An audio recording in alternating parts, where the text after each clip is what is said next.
Welcome back to the channel and welcome back to another quick pick prediction video. In this video, I'll be predicting a flyweight bout between Kyoji Horiguchi versus Manel Kape 2. So they fought before. I think Kyoji Horiguchi won by like third round arm triangle choke, I believe.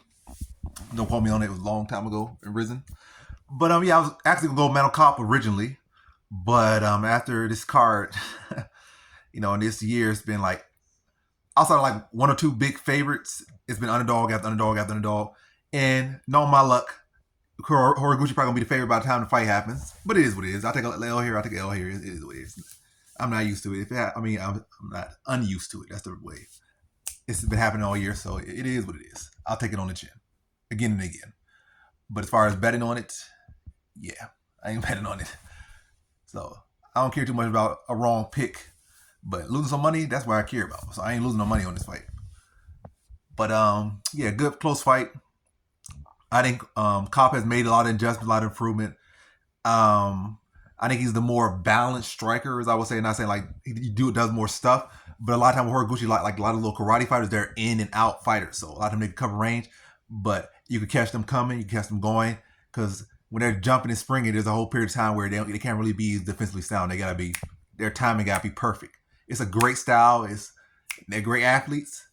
It's dangerous, effective, and versatile, and you can mix in takedown stuff. But the issue with it is, again, the defense and offense is all about off your timing. Your time is off, you get knocked out. The same time that you could get to get the offense off and get your finish or get to point A to point B to get what you're doing, the same way you can get caught by your opponent, they can catch your timing. And Horiguchi is very fast, very sharp. We have seen him get caught with a spinning back fist by Pedges. See him get stopped. I think he got stopped at least twice. Both of those times I think were in Risen. But Pettis and Risen are Bellator. By the way, he got stopped by Pettis. I see him dropped a couple times. But he has definitely been TKO'd, like KO'd fully twice.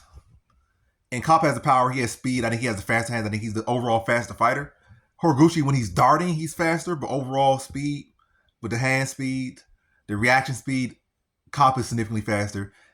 And I think Kape can catch him, but again, I'm really just switching this off momentum. Underdogs have been doing well, and Horiguchi's the underdog. And again, he's the one with the win coming in this fight. It's not like, oh, Horiguchi's old and over the hill now, and Kape is young in his prime. When he fought him before, he was a baby. No, similar age, similar talent level.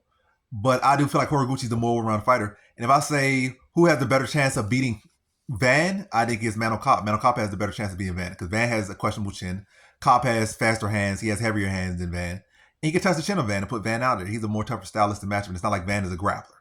But who's a more tougher matchup stylistically for Kape is Horiguchi. Because Horiguchi, he can grapple at a high level. He can submit you at a high level. And he submitted Kape before. Yes, Kape has improved, but so has Horiguchi. Horiguchi has not been slowing down. I do think that Kape presents threats for sure for Horiguchi. And I don't think he's going to be as easy to just take down and win that fight that way. But I see he could have a similar approach to Mokaev. I'm not saying fight like Mokaev by any means. But again, mixing up the martial arts. Be fast, be darting.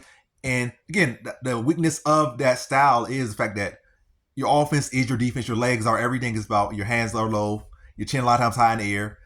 It's like you're fencing. You're giving your opponent a chance to one hit kill you. You're also giving yourself the one hit chance to kill. Like it's a game of danger. The most dangerous game of tag, almost with that karate style. But when you start mixing the takedowns, it allowed you to be a little more tricky. So I don't see him having the great success he had in the first fight with the grappling, but I can see him mixing up with the grappling, at least giving it a present threat. So that's something that Kape has to deal with. And that's going to draw off the timing of Kape and the ability of Kape to counter. It's going to allow Horiguchi to have a little bit more leeway to dart in and dart out without worrying about counters as much. But still a dangerous fight, still a close fight, probably a split decision.